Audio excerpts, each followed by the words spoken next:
शंकरपुर नाम के एक गांव में दो महिलाएं रहती हैं। एक का नाम ललिता था और दूसरी का बानू। दोनों एक दूसरे की पड़ोसी थी। एक दिन बानू के घर पर मेहमान आने वाले थे, जिस वजह से उसको ज्यादा खाना बनाने की जरूरत थी। लेकिन उसके पास ज्यादा खाना बनाने के लिए बर्तन नहीं थे। इसीलिए वो सोचती है कि ललिता से एक दिन के लिए बर्तन मांग कर ले आती हूँ। बानू ललिता के घर जाती है। ललिता, अरे ओ ललिता, कहाँ हो? जरा मेरी बात सुनो। अरे बानू, बोलो क्या बात है? कैसे आना हुआ? अरे ललिता, आज मेरे घर कुछ मेहमान आने वाले हैं, जिस वजह से आज मुझे ज्यादा खाना पकाना पड़ रहा है। लेकिन मेरे पास पर्याप्त बर्तन नहीं है। क्या तुम मुझे कोई बर्तन दोगी? ललिता कोई बात पसंद नहीं आती है, लेकिन पड़ोसी होने के नाते वो बानू को मना नहीं कर पाती और थोड़ा बानू को उल्टा सीधा बोलकर और झिझक कर एक टूटी फूटी कढ़ाई दे देती है। काम होते ही मैं वापस कर दूंगी। देखो बानू, ये एक कढ़ाई है मेरे पास। क्या इससे काम होगा तुम्हारा? लेकिन इसको इस्तेमाल करने के 100 रुपए लूंगी। अगर मंजूर है तो लेकर जाओ। और हाँ, इस्तेमाल के बाद इसे अच्छी तरह से घिस घिस कर चमका कर लाना, ठीक है? हाँ हाँ बानू, ये चलेगा। ललिता से कढ़ाई लेकर बानू अपने घर वापस आती है और सोचती है कि ललिता को सबक सिखाना जरूरी है। थोड़ी देर में वो खाना बनाती है। उतने में उसके यहाँ मेहमान आते हैं और बानू उन्हें खाना खिलाकर अपने काम के लिए रवाना कर देती है। फिर दूसरे दिन ललिता कढ़ाई देने के लिए बानू के पास जाती है, लेकिन ललिता उस कढ़ाई की जगह एक छोटी और नई कढ़ाई देती है। ये देखकर ललिता कहती है, अरे बानो, ये क्या है? मैंने तो तुम्हें बड़ी कढ़ाई दी थी, फिर ये छोटी और नई कढ़ाई क्यों दे रही हो मुझे? अरे ललिता, कमाल हो गया। कल रात को मैंने रात में बर्तन धो के रखे थे, सुबह देखा तो तुम्हारी कढ़ाई को एक बच्चा हो गया। ललिता ये देखकर बहुत खुश हो गई और लालच में उसने बानू को कहा, ये छोटी कढ़ाई उसी का बच्चा है। अरे बानू, आज के बाद अगर तुम्हें कोई भी बर्तन चाहिए होगा तो जरूर मेरे घर से ही लेकर जाना। मैं बिना कोई पैसे लेकर तुम्हें बर्तन दूंगी। आखिरकार तुम मेरी पड़ोसन हो। हाँ हाँ ललिता, अगली बार जरूरत पड़ेगी तो मैं तुमसे ही बर्तन मांगने आऊंगी। ये कहकर बानू वहां से अपने घर चली जाती है। कुछ महीने बीत जाते हैं।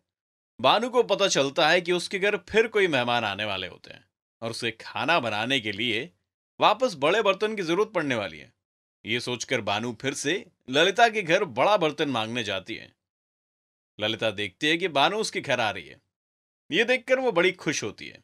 अरे बानू, आओ आओ, कैसे आना हुआ? क्या बताऊं ललिता, मेरे घर और कुछ मेहमान आने वाले हैं और जैसा कि तुम जानती हो, मेरे पास ज्यादा खाना बनाने के लिए पर्याप्त बर्तन नहीं है। इसलिए तुमसे बर्तन मांगने आई हूँ। ललिता बड़ी खुश हो जाती है। भानु को घर के अंदर बुलाकर उसे चाय और नाश्ता भी करवाती है और पूछती है, बोलो बानू, कौन सा बर्तन दूं? अरे ललिता, वही वाला दे दो जो पिछली बार दिया था। कढ़ाई? इस बार ललिता सोचती है कि पिछली बार कढ़ाई दी थी तो उसका बच्चा मिनी कढ़ाई मिली थी। इस बार प्रेशर कुकर देती हूँ ताकि उसका बच्चा मिनी प्रेशर कुकर मिले। अरे नहीं नहीं बानू, वो तो बड़ा छोटा हो जाएगा। एक काम करो, तुम इस बार ये प्रेशर कुकर लेकर जाओ। इसमें सहूलियत से खाना बनाना और अपने मेहमानों को खुश करना। अरे इसकी कोई जरूरत नहीं है ललिता, लेकिन तुम कहती हो तो ठीक है। बानू प्रेशर कुकर लेकर अपने घर जाती है। दूसरे दिन बानू के यहाँ मेहमान आते हैं। बानू उन्हें स्वादिष्ट भोजन पकाकर खिलाती है और 2 दिन बाद वो सब चले जाते हैं। लेकिन इधर ललिता अपने नए मिनी प्रेशर कुकर की राह देखती रहती है कि बानू आएगी और उसे मिनी प्रेशर कुकर देगी, जैसा कि उसने बड़ी कढ़ाई की जगह मिनी कढ़ाई दी। लेकिन काफी दिन होते हैं बानू घर से बाहर ही नहीं निकलती। ये देखकर ललिता बानू के घर जाती है। अरे बानू, ओ बानू, कहाँ हो? हाँ ललिता, आओ आओ, अंदर आओ, मैं यहीं बैठी हूँ, अंदर आ जाओ। ललिता अंदर जाती है और देखती है कि बानू अंदर उदास बैठी है। ये देखकर ललिता उससे पूछती है, अरे बानू, क्या हुआ तुम्हें? तुम्हारी तबीयत तो ठीक है ना? ऐसे क्यों बैठी हो उदास होकर? अरे ललिता, अब मैं क्या बताऊं तुम्हें? तुमने जो प्रेशर कुकर दिया था ना, उसकी तो कल रात को मौत हो गई।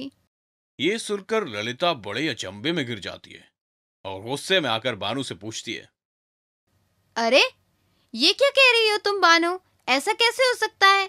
क्या प्रेशर कुकर भी कोई मर सकता है भला? तब बानू भी शांत होकर ललिता से कहती है, अरे क्यों नहीं मर सकता? क्यों नहीं हो सकता ललिता? जब कढ़ाई को बच्चा हो सकता है तो प्रेशर कुकर क्या मर नहीं सकता? उस दिन तो तुमने कोई सवाल नहीं पूछा था जब मैंने कहा कि कढ़ाई को बच्चा हुआ है। उसकी बजाय तुमने वो कढ़ाई लेकर बड़े मजे से घर में रख दी। फिर आज क्यों सवाल पूछ रही हो? इस तरह बानू ललिता को सबक सिखाती है और उसे अपने घर भेज देती है।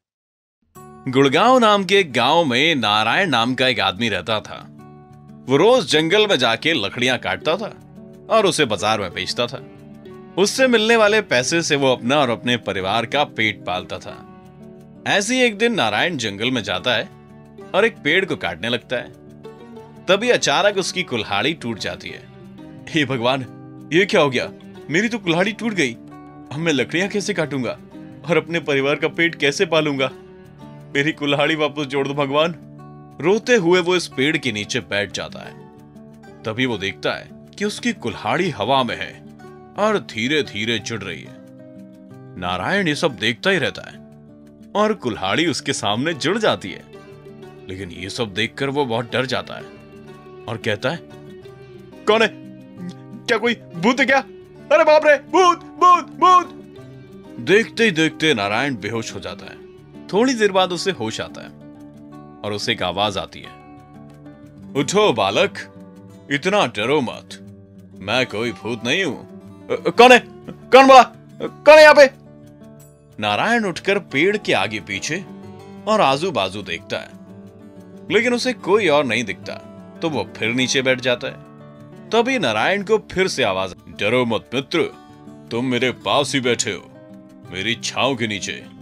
नारायण फिर से उठकर देखता है और बोलता है, अरे कौन है? ऐसे छुप छुप कर क्यों बात कर रहे हो? सामने क्यों नहीं आते? अरे मित्र, मैं तुम्हारे सामने ही खड़ा हूं। तुम अभी जिस पेड़ के नीचे बैठे हो, मैं वही पेड़ बोल रहा हूं। अरे ऐसा कैसे हो सकता है? कोई पेड़ भी भला बात कर सकता है क्या? मैं एक विशेष पेड़ हूं मित्र।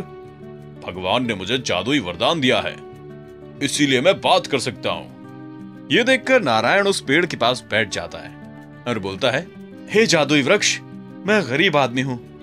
रोज जंगल से लकड़ियां काटकर बाजार में बेचता हूं और अपने परिवार का पेट पालता हूं। लेकिन आज मेरी ये कुल्हाड़ी टूट गई, लेकिन तुमने इसे जोड़ दिया। अब मैं लकड़ी काट सकता हूं। नहीं मित्र, मैंने तुम्हारी कुल्हाड़ी ठीक कर दी। अब मैं तुमसे विनती करता हूं कि तुम लकड़ी मत काटो। ये क्या कह रहे हो वृक्ष? अगर मैं लकड़ियां नहीं काटूंगा तो अपने परिवार का पेट कैसे पालूंगा? तुम नाराज मत हो मित्र, तुम चाहो तो मैं तुम्हारी मदद कर सकता हूं, लेकिन उसके लिए तुम्हें मेरी कुछ बातें माननी पड़ेंगी और शर्तें भी। जादुई वृक्ष, मैं आपकी प्रत्येक शर्त मानूंगा और हर बात भी। ठीक है, तुम अपनी आंखें बंद करो और जब भी मैं बोलूंगा तभी खोलना। ठीक है भगवान, ऐसा ही करूंगा। तुम्हारे पास लोहे की कुल्हाड़ी है, लेकिन मैं अब तुम्हें सोने की कुल्हाड़ी दूंगा। लेकिन इसके लिए तुम्हें मुझे वचन देना होगा कि तुम कभी भी मुझे नहीं काटोगे। अगर गलती से तुमने मुझे काट दिया तो आज तुमने जो भी मांगा है सब गायब हो जाएगा। लेकिन हे वृक्ष, अगर मैं पेड़ नहीं काटूंगा तो लकड़ियां बेचूंगा कैसे और पैसे कहां से कमाऊंगा?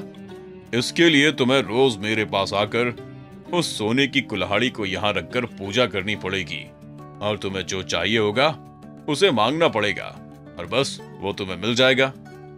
ठीक है वृक्ष मित्र, मैं आपको वचन देता हूं। उसके बाद नारायण रोज सोने की कुल्हाड़ी लेकर जंगल में उस जादुई पेड़ के पास आता और जो उसे चाहिए वो ले लेता। ऐसा करते करते नारायण कुछ ही दिनों में एक बड़ा सा घर का सामान और जो भी चाहिए वो सब मांग लेता है। काफी दिन बीत जाते हैं। एक दिन नारायण जंगल में अपने मित्र वृक्ष से मिलने आता है। तभी उसे कुछ लोगों के बात करने की आवाज आती है। नारायण उनके पास छुप जाता है और उनकी बातें सुनता है। नारायण बातें सुनकर वापस अपने वृक्ष मित्र के पास आता है और कहता है, अरे मित्र, वो लोग तो डाकू हैं, किसी बैंक से रुपए लूट कर आए हैं। बाप रे, ये तो अपराध है। मैं एक काम करता हूँ मित्र, मैं पुलिस की गाड़ी की आवाज निकालता हूँ, तुम उन पर नजर रखना कि वो क्या करते हैं। नारायण एक झाड़ी में छुपकर उन पर नजर रखता है। तभी जादुई पेड़ पुलिस की गाड़ी की आवाज निकालता है। ये सुनकर सारे डाकू जल्दी से सारा रुपया उसी जादुई पेड़ में छुपाकर भाग जाते हैं। अरे वाह मित्र, तुमने तो कमाल ही कर दिया, सब डाकुओं को भगा दिया। लेकिन अब हम क्या करेंगे? अभी तो बहुत रात हुई, अभी तुम घर जाओ, कल सुबह आना तुम। दूसरे दिन सवेरे नारायण जादुई पेड़ के पास आता है। तभी वहां पर सारे डाकू फिर से आते हुए दिखते हैं। ये देखकर नारायण पेड़ पर चढ़ता है। वो डाकू अपना छुपाया हुआ रुपया ढूंढने लग जाते हैं। जादुई पेड़ अपनी टहनी से एक डाकू को जोरदार चाटा मारता है। वो डाकू दूसरे डाकू से पूछता है, अरे तूने मुझे चाटा क्यों मारा? कमाल है, मैंने तो नहीं मारा। जादुई पेड़ फिर अपनी टहनी से दूसरे डाकू को चाटा मारता है। अबे तू मुझे क्यों मार रहा है? अरे मैंने नहीं मारा यार। जादुई पेड़ फिर से अपनी टहनी से तीसरे डाकू पर एक गाल में चाटा मारता है। ये देखकर, अरे तुम दोनों मुझे क्यों मार रहे हो? नहीं नहीं, हमने नहीं मारा, हमने नहीं मारा। तो फिर यहाँ कोई भूत है जो मुझे चाटा मारेगा? ऐसा बोलते जादुई पेड़ हंसकर कहने लगता है, सही पहचाना, मैं भूत ही हूं और अब मैं तुम तीनों को खा जाऊंगा। ये देखकर कि एक पेड़ बात कर रहा है, तीनों डाकू भूत भूत कहकर वहां से भाग जाते हैं। और जादुई पेड़ नारायण से कहता है, मित्र, अब तुम ये सारा पैसा लेकर गांव के पुलिस स्टेशन में जाओ, जो हुआ सब बताओ। नारायण ठीक वैसा ही करता है और पुलिस भी नारायण को उचित इनाम देती है। मिठाई के चोर। एक गांव में भीमाराव नाम का मिठाई व्यापारी रहता था। वो गांव में दुकान चलाता था और अपने परिवार का पालन पोषण करता था। हर दिन सुबह ही वो दुकान पर आ जाता। व्यापार भी अच्छा ही चल रहा था। भीमाराव अपनी दुकान पर आता है, तभी वहां पर एक बब्बू नाम का व्यक्ति भी आता है। इतने में 3-4 लोग दुकान पर आ रहे होते हैं और बब्बू भी उनमें मिल जाता है। हाँ भाई, क्या चाहिए आपको? 1 किलो मिठाई का कितना होगा? 1 किलो मिठाई के 200 रुपए। इतना दाम? ठीक है, दीजिए, कहकर मिठाई लेता है। लेकिन इतने में बब्बू धीरे से थैली में मिठाई डाल लेता है। उसके बाद कहता है, क्या बाबू, 1 किलो मिठाई कितने का? क्या पूछ रहे हो भाई, अभी अभी तो मैंने बताया ना कि 200 रुपए किलो। आपको कोई अलग से रेट थोड़ी ना लगाएंगे। ओहो, ऐसा क्या? मुझे एक आधा किलो मिठाई दो। ठीक है, ये लो, पैसे दो। उसके बाद बब्बू वहां से चला जाता है। भीमाराव सभी को मिठाई देने में व्यस्त होता है। तभी बब्बू धीरे से मिठाई उठाकर वहां से निकल जाता है। लेकिन उसके ऊपर भीमाराव को शक हो जाता है। वो कभी आधा किलो तो कभी पाव मिठाई ही खरीदता है। लेकिन जब भीमाराव शाम को हिसाब करता है तो हिसाब में मिठाई कम निकलती है। अरे ये क्या, मैं जितनी मिठाई हर रोज बेचता हूँ उतने में कम पैसे क्यों आ रहे हैं? इतने में बब्बू, जो थोड़ी दूर ही दुकान के सामने खड़ा होता है, वहां खड़े हुए वो सोचता है, अरे मिठाई देखने से तो मुंह में पानी आ रहा है, लेकिन अगर कोई और खरीदने नहीं आया तो मैं चोरी नहीं कर पाऊंगा। जब तक 3-4 ग्राहक आकर वहां पर भीड़ जमा ना करें, तब तक चोरी करना बहुत मुश्किल है। अभी कोई और आ जाए तो मैं चोरी करूं। इतने में दुकान पर 3-4 ग्राहक आते हैं। उसके बाद बब्बू भी अपनी थैली लेकर आ जाता है। तब भीमराव कहता है, हाँ भाई, क्या चाहिए तुम्हें? मिठाई कितनी चाहिए? मैं तो कुछ देख रहा हूँ, मुझे मिठाई नहीं चाहिए। तुम हर रोज मेरी दुकान के सामने आकर खड़े हो जाते हो, कभी अकेले दुकान पर नहीं आते हो। जब सब आ जाते हैं तभी आते हो, ऐसा क्यों है? ऐसा तो नहीं है। ऐसा कहते हुए बब्बू वहां से चला जाता है। भीमराव अपने मन में सोचता है, मुझे लगता है दाल में कुछ काला है। ये कुछ ना कुछ तो गड़बड़ कर ही रहा है, इसकी जांच करनी पड़ेगी। इतने में भीमाराव की दुकान पर एक पुलिस वाला आता है।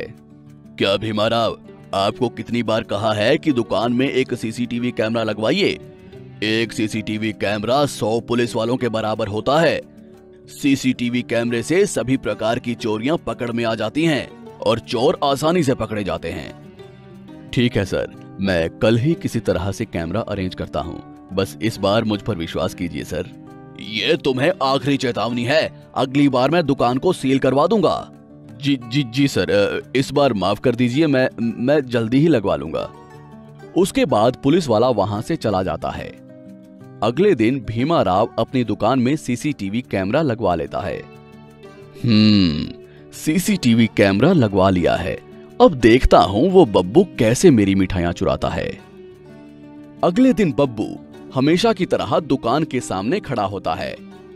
जैसे ही 3-4 ग्राहक दुकान में आते हैं, वो सीधा उनके साथ मिलकर दुकान में आ जाता है। वो अपनी थैली निकालता है और चोरी करने का बहाना ढूंढने लगता है। तभी उसे भीमा राव कहता है, क्या बाबू, आज भी मिठाई खरीदने के लिए आए हो या देखने के लिए ही आए हो? मिठाई खाने के लिए खरीदने की क्या जरूरत है? यहाँ आकर सूंघने से ही पेट भर जाता है, तो आकर सूंघ लेता हूँ।